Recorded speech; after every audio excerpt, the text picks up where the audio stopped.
In discussing Western Esotericism, we inevitably find ourselves navigating a rich and complex intellectual terrain, shaped by centuries of thought and diverse traditions. One figure who stands at the intersection of literary brilliance and esoteric inquiry is Fernando Pessoa, a poet whose work challenges not only literary conventions, but also the very structures of esoteric thought. He is also my absolute favorite poet.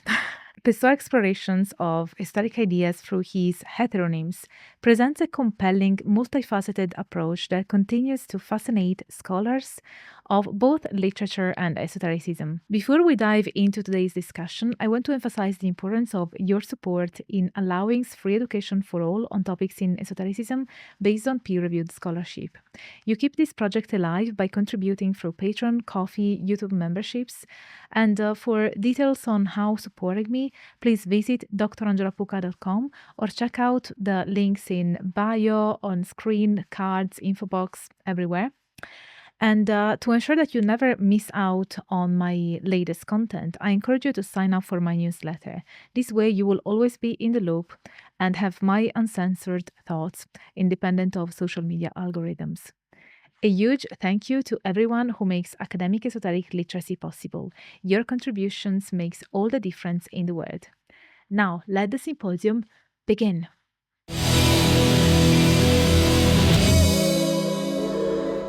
Hello, symposiast. I'm Dr. Angela Puca, Religious Studies PhD and University Lecturer, and this is your online resource for the academic study of magic, esotericism, paganism, shamanism, and all things occult. Let's begin by situating Pessoa within the broader academic discourse on Western esotericism. In the 1990s, Antoine Faivre provided a foundational model for understanding this field, describing it as a form of thought with four essential characteristics: correspondences, living nature, imagination and mediation, and the experience of transmutation. Two additional elements, concordance and transmission, are often present. Faivre's framework has proven invaluable in systematizing the study of esoteric traditions and facilitate comparisons across different philosophical, religious, and even scientific currents. However, Faivre's focus on post-Renaissance European esotericism has also drawn criticism for its temporal and geographic limitations. Scholars like Wouter Hanegraaff have since advocated for broader, more inclusive definitions of esotericism. Hanegraaff introduces the concept of gnosis, which he defines as a form of knowledge, often of pagan origin, that was excluded by mainstream Christian institutions. His concept of cosmotheism, a pantheistic worldview where God is immanent in the universe but not identical with it, seeks to accommodate the diverse, often syncretic knowledge systems found within Western esotericism. This brings us to Fernando Pessoa, who defies easy categorization within these scholarly models. Pessoa's esotericism is not simply one perspective among many, rather it is a constellation of voices, each representing a different philosophical or spiritual outlook. His four main heteronyms, Alberto Caeiro, Ricardo Reis, Álvaro de Campos, and of course Fernando Pessoa, as his orthonym, represent distinct personas, each with its own worldview, beliefs, and esoteric approach. Pessoa is in fact very famous for the fact that he had these heteronyms, different personalities. Importantly, these heteronyms should not be mistaken as pseudonyms. They are not mere literary devices, but fully fleshed out characters, complete with biographies, astrological charts, writing styles, and deeply held philosophical positions. Alberto Caeiro, for instance, is a figure of naturalistic pantheism. He rejects metaphysics and intellectual elaboration, advocating instead for a simple, direct experience of nature. His esotericism, if it can be called that, lies in his resistance to abstract thought, his insistence on the immediacy. In contrast, Ricardo Reis draws from classical antiquity and Stoic philosophy, merging these with a monarchical conservatism that views the gods as distant agents of fate. His esotericism is formal, restrained, and tied to the grandeur of ancient Greece. Álvaro de Campos, by far the most mystical of the three, oscillates between ecstatic, often mystical experiences and deep existential doubt. He seeks to feel all possible sensations, whether through physical experience or intellectual inquiry, and his work reflects a kind of mystical modernism, where esoteric thought intersects with the industrial and sensory overload of the early 20th century. Pessoa's heteronyms thus offer a rich spectrum of esoteric perspectives, each engaging with life, spirituality, and human existence in different ways. This plurality of voices challenges the idea that esotericism must adhere to a single form of thought, as proposed by Faivre. Instead, Pessoa's work suggests that esotericism might be better understood as a dynamic, multifaceted way of experiencing life, one that includes not just thought, but also feeling, intuition, and lived experience. In this sense, Pessoa's esoteric explorations align with Hanegraaff's broader notion of esotericism as a kind of rejected knowledge that transcends the boundaries of traditional religious thought. A fascinating aspect of Pessoa's engagement with esotericism is his process of creation. He described an almost mystical experience on March the 8th, 1914, when in a single day he produced over 30 poems as Alberto Caeiro, followed by poems attributed to Ricardo Reis, Álvaro de Campos, and Fernando Pessoa himself. This spontaneous outpouring of creativity speaks to what might be considered an esoteric practice in its own right, a kind of mental alchemy where different aspects of the self are distilled into distinct voices, each representing a different path of spiritual or philosophical inquiry. Pessoa's process echoes the alchemical tradition of transmutation, where base elements are transformed into something higher, more unified. In this case, the elements were aspects of his psyche, each transformed into a heteronym that embodies a particular philosophical or esoteric stance.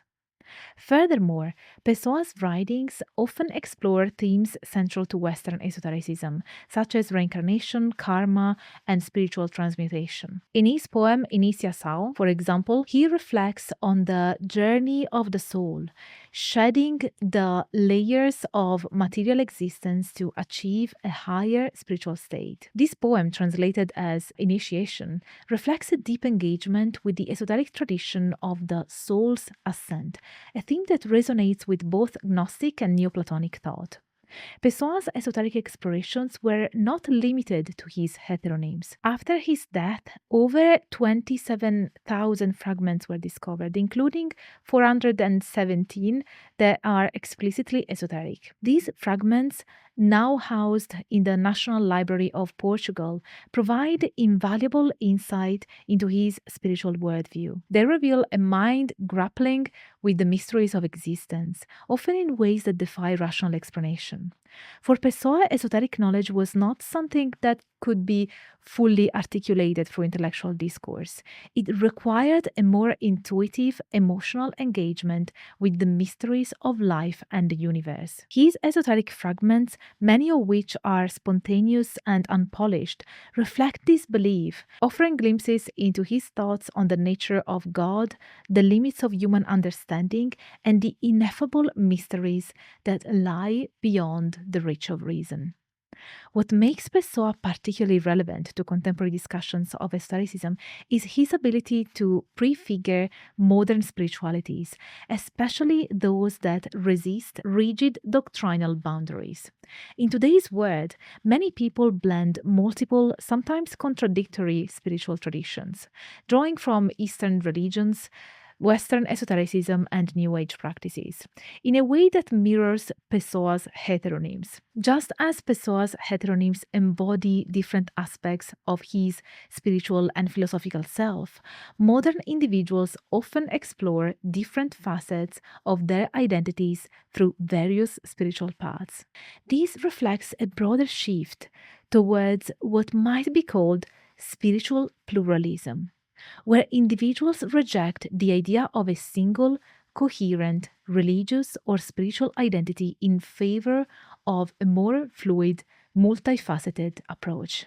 I am as plural as the universe, Pessoa said after all. Now let's explore the relationship between Pessoa and Aleister Crowley. Fernando Pessoa's relationship with Aleister Crowley, one of the most notorious occultists of the 20th century, is a fascinating episode in the poet's life that reveals his deep engagement with esoteric currents beyond the intellectual sphere of literature. Their meeting offers valuable insights into Pessoa's esoteric leanings, as well as his ability to navigate between the imaginative and the real in ways that blurred conventional boundaries between life and art. This intriguing relationship is well documented, particularly in Marco Pasi's La Boca dell'Inferno, which sheds light on their correspondence and the events that followed.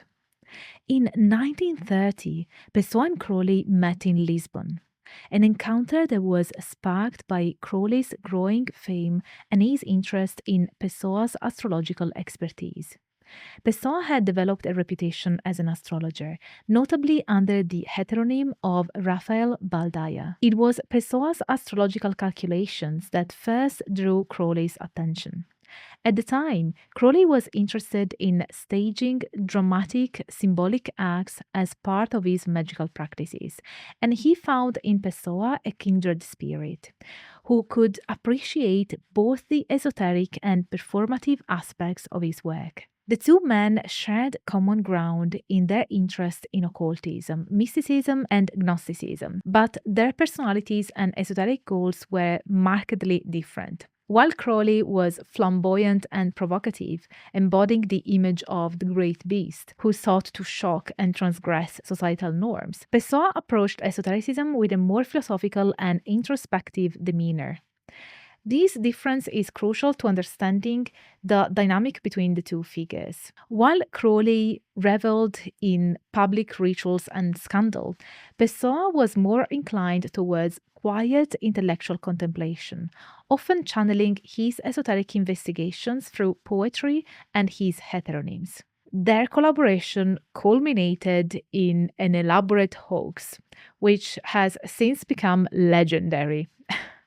Crowley, prone to orchestrating grandiose stunts, decided to stage his own disappearance, leaving behind a cryptic suicide note at the Boca do Inferno, Hell's Mouth, a dramatic cliffside near Lisbon. Crowley's note was part of an elaborate symbolic gesture intended to represent his descent into the underworld. Pessoa, ever the literary and esoteric conspirator, assisted in the ruse, adding his own imaginative flair to the event. His role was not merely that of a passive observer, he actively contributed to the narrative, even suggesting key details of the plot, including the date and astrological calculations surrounding the event. The Boca do Inferno incident, however, was not just a playful hoax. It highlighted deep esoteric themes that resonated with both men, particularly the idea of symbolic death and resurrection, a core element of many Western esoteric traditions, including Hermeticism and Thelema, the occult philosophy Crowley had developed. In this sense, Crowley's disappearance and the subsequent media attention it garnered can be interpreted as a public enactment of esoteric principles, where ritual and symbol are used to effect transformation. Pessoa's involvement in the affair reveals his complex relationship with the occult. On the one hand, he was clearly intrigued by Crowley's theatrics and the potential for esoteric ideas to be brought into the public sphere through such symbolic acts. On the other hand, Pessoa maintained a more reserved and cerebral approach to esotericism. His role in the Boca do Inferno episode seems to straddle both realms. He engaged with Crowley's dramatic public ritual but remained intellectually distanced, reflecting his preference for inward philosophical exploration over outward displays of magical power. The correspondence between the two figures continued after the Boca do Inferno event, and while their relationship eventually cooled, the impact of their encounter remained significant for both men. Crowley viewed Pessoa as a valuable intellectual ally, someone who could bring a philosophical depth to his esoteric ideas, while Pessoa seemed to have found in Crowley a figure who personified the transgressive, boundary-pushing aspects of esotericism that he explored in his own writing, particularly through his heteronyms. Ultimately, the relationship between Pessoa and Crowley is emblematic of Pessoa's broader engagement with Western esotericism.